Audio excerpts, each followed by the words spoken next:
Hi, I'm Andrew Cranston and I've brought you down to the Gloucester Canal today to do a bit of feeder fishing. There's no better time than now that we can go fishing again, to get out on the banks and practice things that you feel like you might be slackening a little bit, need to improve on, and feeder fishing is definitely one of those things for me. So we've come down, like I say, to the Gloucester Canal at Purton, and I'm going to show you a few tips I've learned over the years for a simple feeder approach.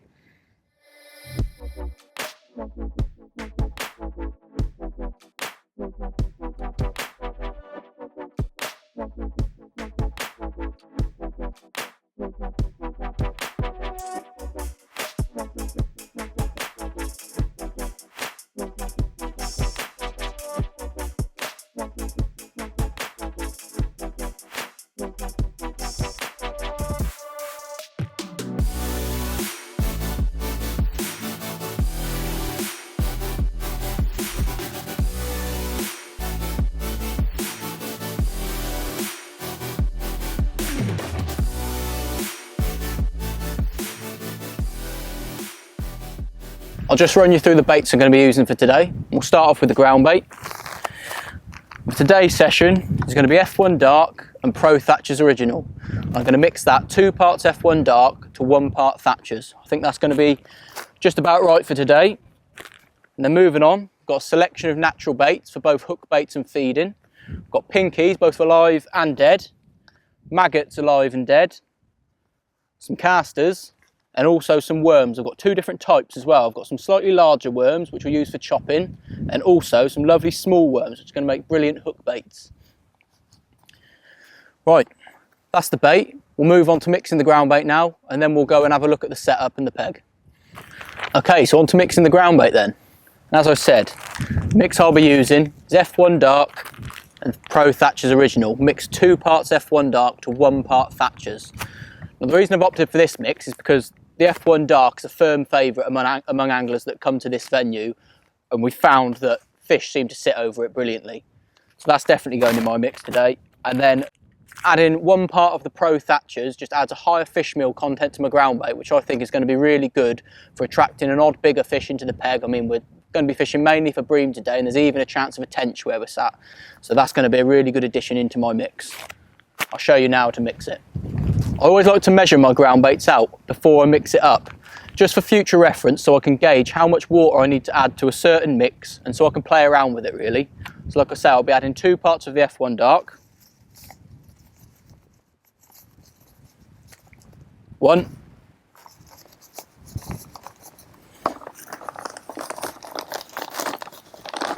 2.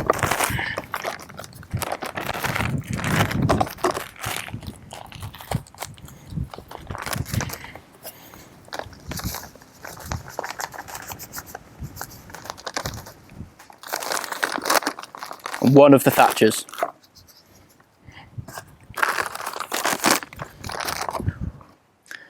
Always use a big round bucket, makes it a lot easier to mix your ground bait. You can really get your hands into it and make sure every particle in the ground bait comes into contact with some water and make the most consistent mix.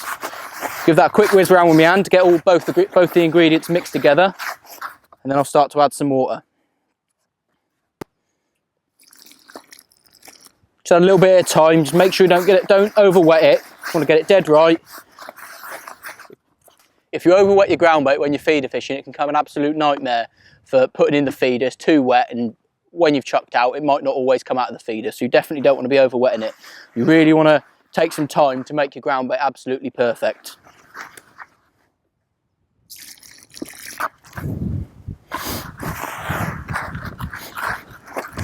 Right, well, I've added plenty of water into that now. I'm going to give that around 10 minutes to settle, absorb all that water up. I'm going to head back over to my gear and I'll run you through the setup. Right, so I've left that for 10 minutes now. It's absorbed a load of water up and it's looking really good.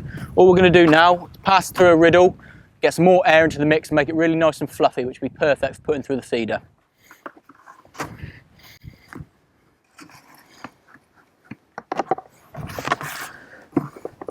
Beauty of these new riddles we got, you can bang the whole lot in one go. No messing around. Get it all shook through.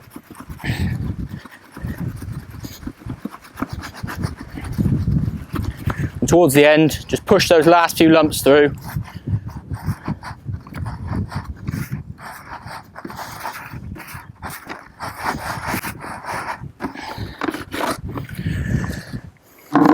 You're left with an absolutely perfect, nice and fine, really fluffy mix for putting through the feeder. Right, so the setup for today really couldn't be any simpler. It's a one rod job, and the rod I've opted for is an 11-foot Supera SL. That's coupled with a 420 Centris reel loaded with 010 Absolute feeder braid. Moving along, I've got a shock leader which I've measured as 2 rod lengths long of 026 sinking feeder mono. The reason I've done it 2 rod lengths long is so that when I'm playing a fish and I get it back to within netting range, I've got a couple of turns of my leader onto the reel, and then I'm actually playing the fish on mono, and it's not so aggressive as I would be playing them on braid under the tip, and I'm a lot less likely to lose fish that way. Moving down to the rig itself, I've just got a 30-gram wire cage feeder free running along the line. Moving down to a small line protector bead and a 6-inch twizzle boom. And on the end of that is just a simple loop, and I'll be attaching a hook length of 2 foot long 012 AccuPower to a 16 N30, just loop to loop style. A great little tip I can give you is to always carry a little atomizer like this with you, especially when braid fishing. You really want to wet the line up as much as you can, and that helps to stop tangles and wind knots during casting. So before I'll start, I'll always make sure my braid is totally saturated with water. Right, I'm going to turn around now and kick start the peg with 5 feederfuls, and then we'll get fishing.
Right, well there we go.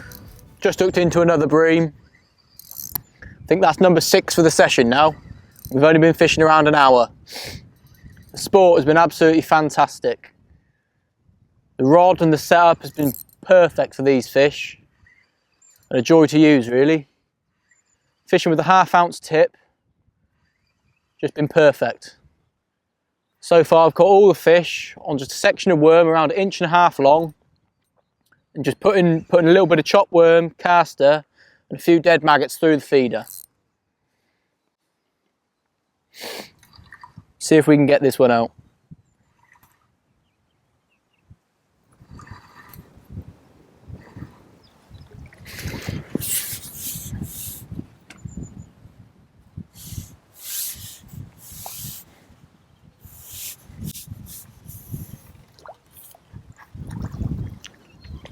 Lovely, great big bream.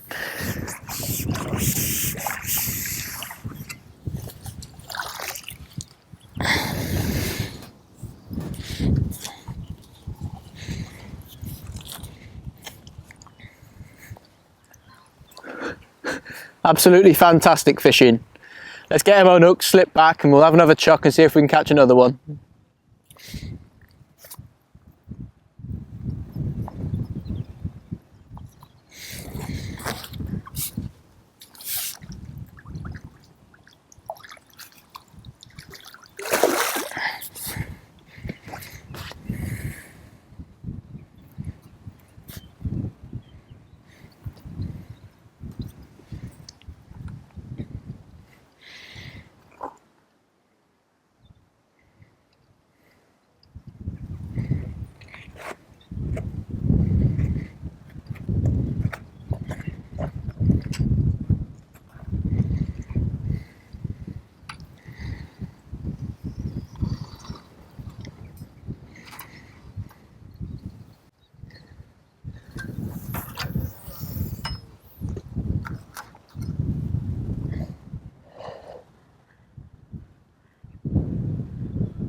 quick as that, we're into another bream.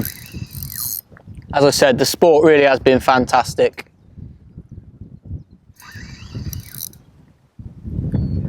Feels a real good fish as well.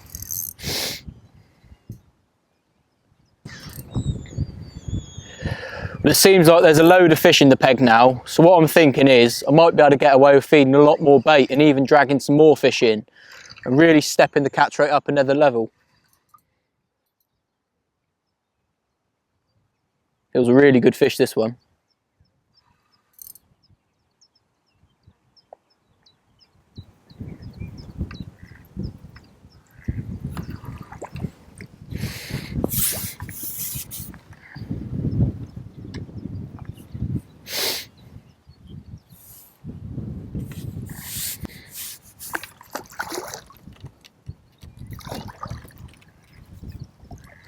Yeah, another great big bream.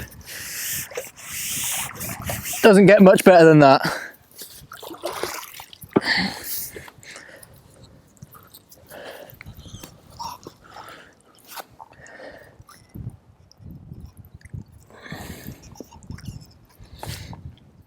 See if we can hold him up for the camera.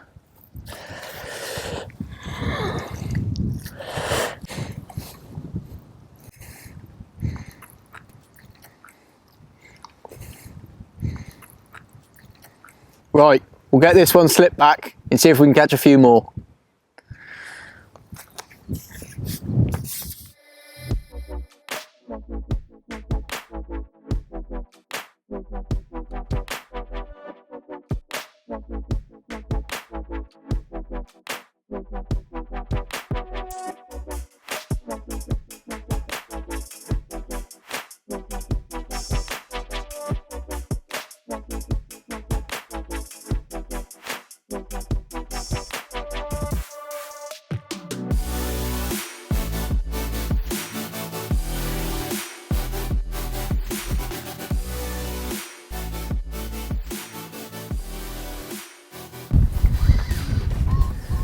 Right, so we're into another fish.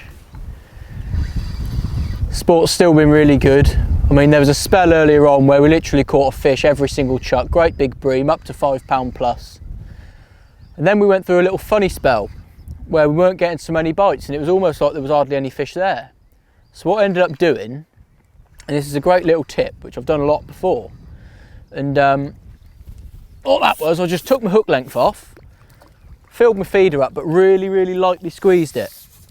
And I chucked that out, and I've done that 3 times, and basically emptied my feeder out on the surface. And what that's done is made a bit of a cloud. I mean, it's not too deep where I'm fishing over there, and it made a bit of a cloud, and I've put my hook length back on, started fishing again, and I've got bites again instantly. So just with that little cloud, it's drawn some fish in straight away, and we've been back to catching really well again. Right, so I'll just quickly run you through what I've been doing with hook baits. Just picking out a nice medium sort of sized worm, and then hooking through the head and slightly down the body, about 3 or 4 mil down the body, pulling out of the side, and then nipping him off about 1.5 inches long. Chuck the tail into your little chop pot with my mix of bait that I'm putting through the feeder, don't waste anything. And simply for loading the feeder, I'll just get a small pinch of my mix, which is chopped worms, dead maggots and casters, put that in the ground bait bowl, and then fill my feeder.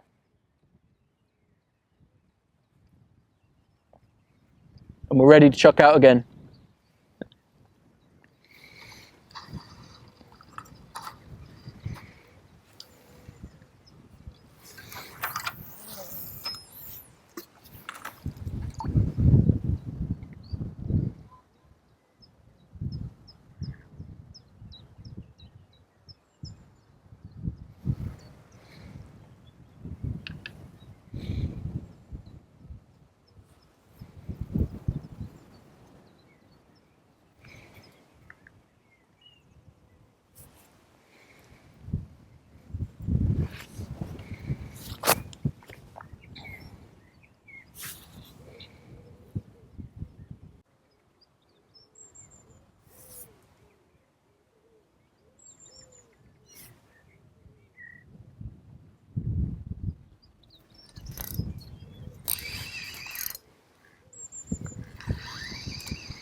Right, so like I say, from emptying that feeder out on the surface and making the cloud, it's a really great way of dragging some extra fish into your peg.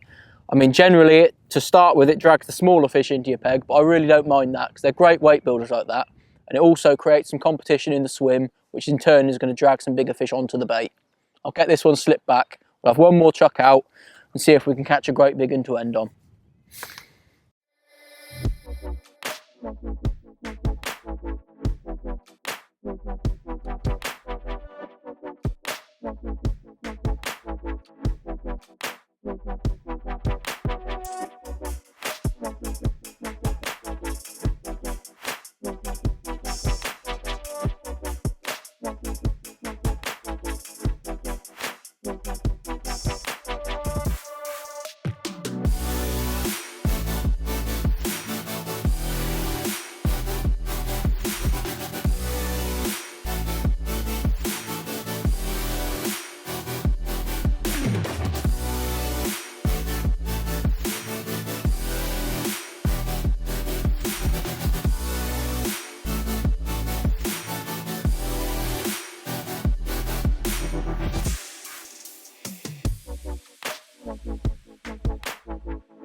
Well, what an absolutely fantastic day we've had here on the Gloucester Canal, and what a lovely fish to end on. This is probably one of the smaller ones we've had of the day as well. Hopefully you've been able to pick up a few tips and tricks from me for a day's feeder fishing on a canal similar to this. Thanks for watching, and let's get him slipped back.